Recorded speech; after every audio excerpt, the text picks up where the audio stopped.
Hey y'all, it's your favorite paramedic turned truth seeker back at it again. So what am I up to today? Just a trip to the store. But it's not your typical shopping spree. Oh no, this one's got a twist. You see, when you're trying to bring light to the shadows on public safety in Oxford, Alabama, the big shots don't like it. They call you crazy, they dismiss you, they block you on social media and do everything in their power to try to silence you. They can throw lawsuits at you, but guess what? They can't silence the algorithm. The truth finds a way. This picture frame isn't just for decoration. It's a badge of honor, a testament to the power of speaking out. So here's to transparency. Here's to not backing down. When you stand up for what's right, you don't just make noise, you make change. People are watching Oxford. So is the algorithm. Hey y'all, so I guess you can tell by the title of this video and the thumbnail that things have escalated and we are now dealing with a lawsuit, but it's okay. I really want to go through this lawsuit, so I want to get through this next part as quickly as possible, but it's so hard to do that because there's so much information here. If you're new here, you might be wondering, why are you getting sued? What in the world are you talking about? Well, my friend, I was a paramedic for over 10 years until 2021 when I had a catastrophic motorcycle accident where I was internally decapitated, then had a brain herniation, had a lot of other injuries, and now I create content here on YouTube because I cannot go back to working. I had recently started doing a little bit of content on some cases in the media of EMS run-ins with patients or being negligent or police brutality or whatever. And then an email was leaked to me from my hometown of Oxford, Alabama, with a lot of concerning allegations about the EMS director, Tom Dixon. So I have been talking about those allegations, doing commentary on that, which just means giving my opinion and my analysis based on the information that I have. I also think it is a significant public safety issue, which is why I have focused so much on Oxford Fire Department having their equipment taken away from them. Allegedly, Tom Dixon, the director of OHSP, was kind of the mastermind of all of this, and lo and behold, now the fire department has gone from an ALS level entity to a BLS level entity, and to go even further than that, they are no longer dispatched on medical calls unless directly requested by OHSP. I know of multiple calls here recently where OFD was not even dispatched. The ambulance took approximately 13 minutes to get to like an unconscious person when the fire department was much closer, but they weren't even dispatched. So, and in all fairness, 13 minutes is not really that crazy. I come from a background of a very rural service, so a 13-minute response time was really good for us. But this is an urban environment, a populated area, so they certainly have the equipment, capability, and personnel to have faster response times. Another issue is that OHSP is using nurses in the pre-hospital setting in chase cars, and multiple people have come to me telling me that they have seen this with their own eyes, and that the nurses at that time, I don't know if something has changed, but at that time were doing all their documentation under the name of a medic because there's no protocol for nurses to work in the pre-hospital setting. This has been confirmed by me and others at the state level. There's no protocol that allows them to do this. We're not sure how he's getting away with doing that because I have asked these questions and have been ignored. So until those questions are answered, I'm just going to keep talking about it. So if y'all want me to shut up about it, answer the questions, and that would just put a stop to it. If I'm wrong, tell me I'm wrong. If my facts aren't correct, correct them. for the record, I have asked current employees, I have asked anybody to come forward and tell me what I have stated that is wrong. No one has done that until I got the C&D, and then the day after I released that video is when I got the lawsuit. So, in my opinion, that is extremely telling that when I'm asking hard questions with legitimate, reliable sources that I won't name because they're involved in the city of Oxford, and we all know that the politics in the city of Oxford is crazy and nothing bad happens in Oxford. Nobody ever gets arrested, nobody ever gets hurt, you just don't hear any of that stuff because they keep a tight lid on it. And that's exactly what they're doing to me. They are kicking me out of Facebook groups, blocking me on Facebook, completely ignoring me, just refusing at every level to answer any question. And because I would not go away, Tom decided to file a lawsuit. I am countersuing. I cannot wait for that to be filed so that I can go over it with you. There will be a link in the description of this video where you can see my entire lawsuit if you would like to. And this was actually encouraged by my attorney. He has encouraged me to continue to cover this, to continue to create content around this. So that's what I'm going to do. Tom Dixon is a public official, whether he wants to be or not. He is in charge of a public service entity, which involves the medical aspect of all of the citizens in the city of Oxford. So it is my First Amendment right to criticize that public entity, and that's what I have done. I have also done it as responsibly as I can. Do I make snarky comments? Yeah, I'm a commentary channel. I'm not, the news, but I am a commentary channel, and I am going to give opinions and offer commentary on the things that I have been told. I think one of the biggest things that is frustrating the ever-loving you-know-what out of him is that I have not named those sources, and he is going to do everything he can to find out who my sources are, which my attorney has reassured me that it should not even come to that. And in his opinion, he can't control me. He can't scare me into silence because I need a job, or I literally need nothing from that dude. He holds zero power over me, and this was his way of trying to shut me up. But you could have shut me up a lot easier if you would have just answered the questions that I have brought up. And that goes for everybody else too.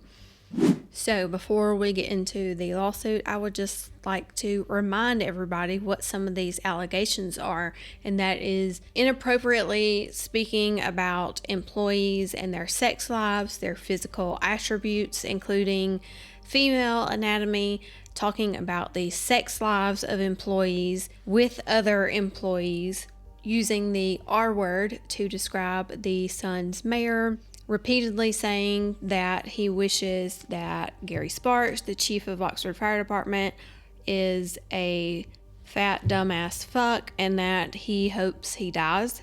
There are allegations of dumping patients out of the ambulance after they cross the state line. There are allegations that the employees were told not to fly any of their patients out, and that Tom was bragging about how easy it is to influence the board into getting their own helicopter, which the city of Oxford does not need their own helicopter. We have discussed that in depth.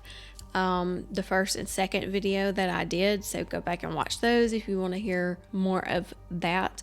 As I said in my last video, I don't know what the status is with the helicopter, but I have been told that it fell through. I have also been told that Tom will no longer return phone calls to Air Methods. That is an allegation. I don't know that to be true, and I have not stated that as fact, and this is not defamation. One more thing, and then I promise I'm getting to the lawsuit, but to the OHSP current employees, I need to speak with you directly for just a minute. I know that you all hate my guts, and you want nothing more than for me to shut my mouth. And if I was in your position, I could sort of understand that. However, try to set that aside for just a minute. And as I said in my last video, you either know that these things are true and you don't care, or you believe that all of these different people are lying.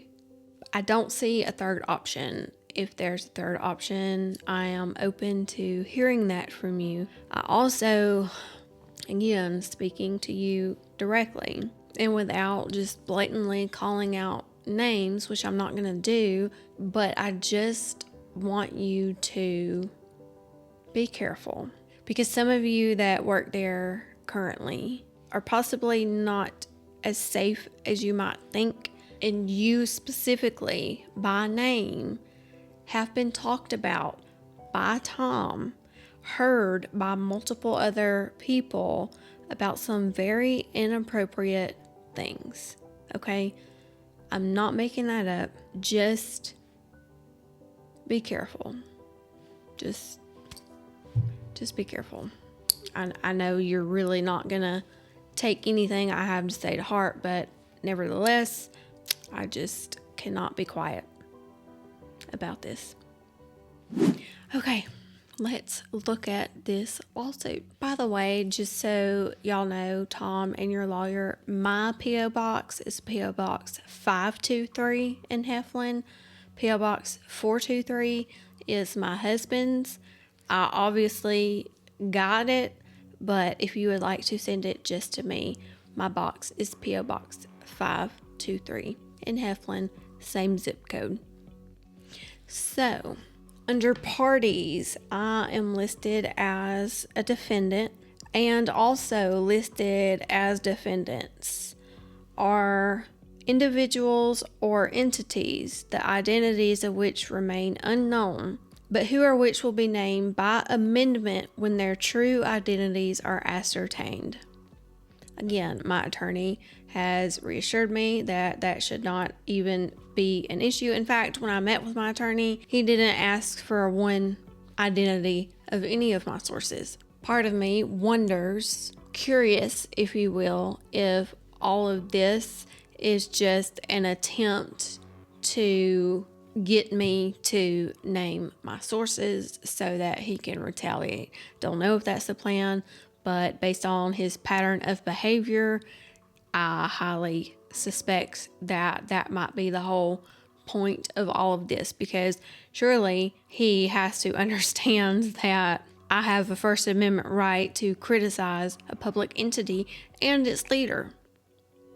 All right, general allegations. Dixon is CEO of Healthcare Authority. Yes. Number 5, since the commencement of Dixon's employment, Bullock has conducted a campaign to malign and discredit Dixon by making and publishing false statements of fact in this regard. I have not posted or published anything as fact. I have used protective language. I have asked questions and given opportunities for a response, none of which have been given. Also, Tom came to Oxford in 2020. I've never uttered that man's name or typed that man's name on social media. I have never given a second thought to him until late March of 2024. So number 5, false. Bullock repeatedly manifested malice against Dixon in the content and context of her false statements. False. No one has proven anything I've said to be false yet. I have not manifested malice. I have shed light on moves being made in the dark that are sketchy, not typical, questionable, and need further investigating. All right, some of these. So as far as 7A, yes, I said those things, and that is not defamation. I am stating that I have heard from multiple people that this happened. Also have one former employee willing to go on record stating that she has heard him brag about that multiple times. So I brought it up and stated it. Did not state it as fact because I don't know it to be fact. That is what a former employee told me that she heard that specifically with her own ears, that was a bragging point for him. Public safety official, that's concerning. I brought it up. B, I first started hearing rumblings around 2020, didn't pay it much attention. More about the Branchville stuff. Again, I said it is alleged, it is rumored by multiple people that Tom made himself the fire chief and then eventually bankrupted the city. That's not defamation. That was alleged to me. I am talking about it because I think it is pertinent to establish a pattern of behavior of this individual, because the moves that he makes are, in my opinion, sneaky, snake-like. This is a pattern of behavior for them. That's why I brought that up. Points C and D right here is strange to me that this is in here, because those are direct quotes from the anonymous letter that I was literally reading word for word. Those aren't my words. Those are the words of the anonymous employee that composed the email that brought up the allegations initially. I just read it. Why is that in here? So moving on to number 8 is regarding the second video I did, where I stated that the fire department's equipment had been taken away. I then went on to name some specific equipment that was taken away. That's, as far as I know, true. That's what's been told to me by multiple OFD employees.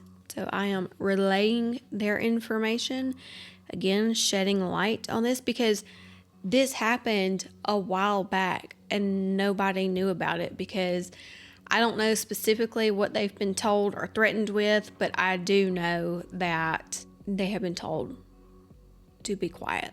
And I will leave that right there. Number 9, these are screenshots of the anonymous messages that were sent to me. I did not type these. I did share a link that said if you want to say something anonymously, you can use this link. There were some that I never even shared because they were crazy. They were not confirmed by anybody else. These were lone wolf allegations. I didn't even share those. The ones that I shared were relevant and were statements that were made by more than one person. So I shared those anonymously. If I had to identify who sent me those messages, I couldn't do it. I cannot go into the app and look and see who sent me those. Those are anonymous, completely anonymous. So I just reposted the ones that I felt were relevant to what we were talking about. Number 10, each of the foregoing statements are false. Okay. Are they? Because I don't believe that they're false, and neither do the multiple people that were coming to me and telling me these things believe that they were false. Each of the foregoing state false facts. I have not stated anything as fact. Each of the statements made by Bullitt regarding Dixon would be highly offensive to a reasonable person. It was made with knowledge or with reckless disregard for the falsity of the publicized matter. Not true. They would be highly offensive to someone who got caught. They would be highly offensive to someone if they were completely made up, which they weren't. Again, the things that I did share were allegations that were confirmed by more than one person that I felt I had substantial enough information to bring it up. And when I did bring it up, I didn't present it as fact. I called it an allegation. I have not made such statements of fact, but I do believe the things that I have brought up and said on here. Absolutely. The viciousness of Bullock's attacks manifests malice. If you want to call it vicious, you are free to do so. That is an opinion. I don't believe that I have been vicious. Have I been assertive? Absolutely. Because I think that it is an important issue when it comes to public safety in the city of Oxford. So yeah, I have made noise and put pressure on people to, respond in some way, which they still have not, other than litigation. So If we want to air it out in court, then I guess we're going to court. Bullock knew or should have known that each of the offending statements contained in the March 21st video is false. How? How should I have known that they were false? Because nobody has told me that they were false. Not one person. In fact, I've had more than one person to confirm each allegation that I spoke about. But Tom Dixon or the city council or the healthcare authority have not once denied any of these allegations, offered an explanation, or brought forth any information that would be helpful. So no, I should not known that those statements are false. I do not believe that they are false. Bullock made statements negligently, recklessly, or I can't even say that word. No, I did not. I do not believe that I brought it up negligently, because I did talk to a lot of people and again have my multiple sources that I have verified myself. Do I have an official title of a journalist? No, but I have done my own investigating with this, and again, I stand behind my sources, period. Additionally, Bullock made multiple comments that portray him to the public in a false light, including without limitation the following. And then there's a screenshot of a thumbnail of a video and another anonymous response from, literally says, a former employee. Who that employee is, I have no idea, but it was a former employee. I shared their words. Bullock's statements regarding Dixon portray him in a false light to the public for the purpose of discrediting and humiliating him. No, for the purpose of bringing light to the allegations so they can be properly investigated and appropriate action can be taken. Bullock's false statements were part of a plan or scheme in which other defendants participated or conspired. It wasn't a plan or a scheme. I made a post on my social media saying that I had this letter in my hands. I don't have a dog in this fight, but if anybody would like me to cover this, you need to let me know. And then they all started coming to me because they wanted it covered, and they brought forth lots of new information that wasn't even in the original anonymous email. Regarding each act herein complained, Dixon avers other defendants each participated as co-conspirators and are therefore liable to him. I'm going to be a little unprofessional for just 1 minute and then I'll rein it back in. If you don't want your shitty behavior publicized as the director of a public safety entity, maybe don't do shitty things. Maybe don't treat people horribly. Maybe don't give them a reason to want these things publicized. How about that? So, count 1, defamation. We've gone over that. Public official, public safety entity, I have every right to criticize and do commentary and videos on that. That is a First Amendment right. Count 2, invasion of privacy. You are a public official. You are the director of a public safety entity. There is no expectation of privacy. Furthermore, the only information I gave out is your name, which is easily seen with a quick Google search. I haven't stated where you live. I haven't stated what your mom's name is. I haven't stated anything else about you other than what is pertaining to this situation. Count 3, outrage. This is the one. I got a lot to say about this one.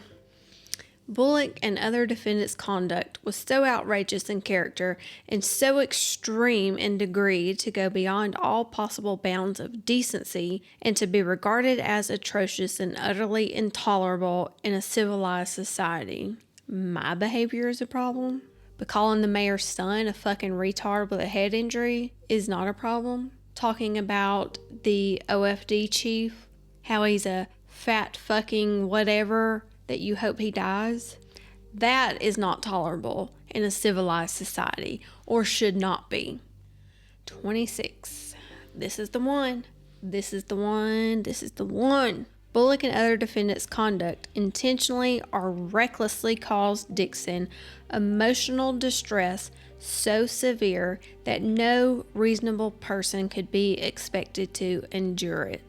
Well, bless your heart. You are talking to the wrong person about distress so severe that no person could be expected to endure it. I'm the wrong one. This was an opportunity for accountability. This was an opportunity for behavior to be changed.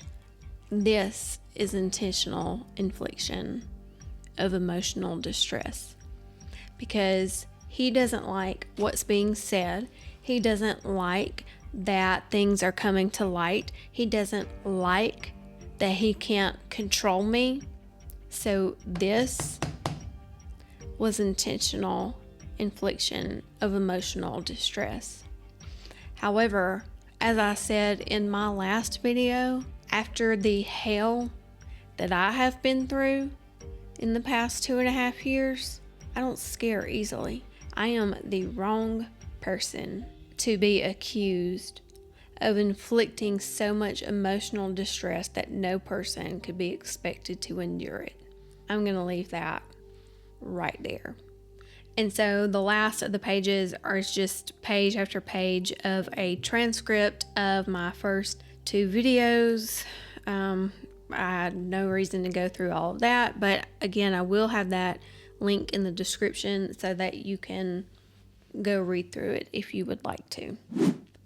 So, viewer, what can you do to help? If you would like to help financially, there's a link in the description. Buy me a coffee. You can click on that link and you can, buy a coffee or 2 or 3 or whatever. I think it's like $5 increments. Of obviously, any monetary donations will be used for legal fees, as we know that can get super expensive. If you can't help financially and you still want to help, please just share this video or share my content, get the word out, because the city of Oxford is keeping such a tight lid on this. Like, I cannot break through their walls to notify the citizens of Oxford. Anybody that shares my content in an Oxford Facebook group gets kicked out and blocked. It's happened to multiple people. So we're trying to get word out, but they are just putting walls up at every single intersection. And this is the only way that I can do it, is to hope that the algorithm does its thing and this video will get distributed to the people that need to see it. Because up to this point, it really has not infiltrated the city of Oxford. It is everywhere else, but not the citizens of Oxford, just because, like I said, they are literally blocking me at every opportunity they have. So I will be keeping you updated. I don't know if I've said this already or not, but my attorney has encouraged me to continue to cover this, so I will be doing that. We are filing a countersuit, which hopefully I will have next week, this upcoming week, and then I will be back and we will go over and take a look together at the countersuit that's being filed. I feel good. I feel confident. I feel reassured. I feel validated by my attorney and literally everybody else that I have spoken to. It's just all very unfortunate, because every time I go to Oxford now, I feel like I'm like looking over my shoulder, and I'm just keenly aware that I'm in Oxford and I am not welcome there, and that sucks. But I will continue to stand up for what I believe is right and to continue to shed some light on these moves being made in the dark. So thank you guys for hanging out with me today and for the continued support, words of encouragement. Y'all have been amazing, and I really do appreciate you all so much. So I will see you very soon.